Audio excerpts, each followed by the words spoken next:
Que la paix, la miséricorde et les bénédictions d'Allah soient sur vous. Salam alaykum wa rahmatullahi wa barakatuh.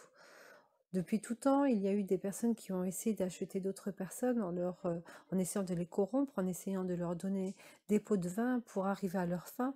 Mais nos prophètes alayhim salam ont toujours refusé cela, en disant la célèbre phrase qui est répétée à maintes reprises dans le Coran: je ne vous demande pas de salaire, mon salaire n'incombe qu'à Allah subhanahu wa ta'ala.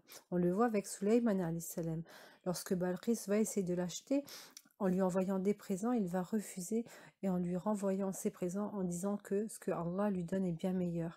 Ou notre prophète Mohammed alayhi salam, lorsque les Qurayshites voient la progression des conversions, ils vont essayer de stopper le message de Mohammed alayhi salam en lui proposant des femmes, en lui proposant des richesses, des biens.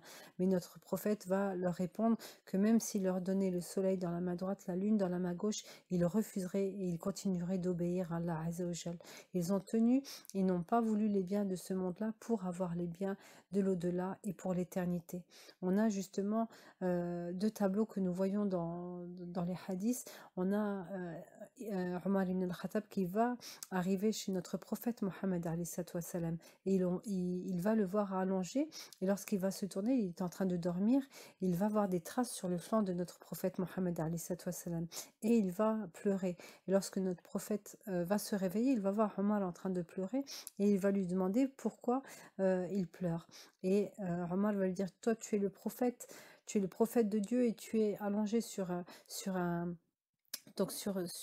lit de paille, et les grands rois sont avec des biens qui sont en or, des grands lits, des grands édifices. Et notre prophète alayhi salam va lui répondre que eux ils ont dans cette vie-là, mais eux ils auront, Inch'Allah, pour l'éternité, pour après, Inch'Allah. Et on le voit également avec Abu Darda, lorsque Omar va de nouveau aller rendre visite, donc il va partir jusqu'en Syrie pour aller le voir, car il était le gouverneur de Syrie, et il va arriver en pleine nuit, il n'avait pas de lumière, et il va s'asseoir, et il va sentir que son lit est fait de cailloux, que son oreiller est la selle de son cheval, et il va dire: Subhanallah, as-tu besoin de quelque chose d'autre, des biens en fait pour cette dunya-là?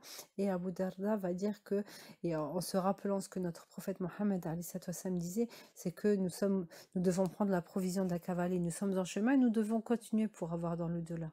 Donc on voit, Inch'Allah, que nos prophètes alayhim salam avaient le qana'a, avaient la satisfaction de ce que Allah leur avait donné, et ça leur suffisait. Ils n'allaient pas dans la course à la richesse, comme on le voit autour de nous, où beaucoup de gens ils sont omnibulés que par les biens de ce monde-là, et ils en oublient la récompense ultime de l'au-delà.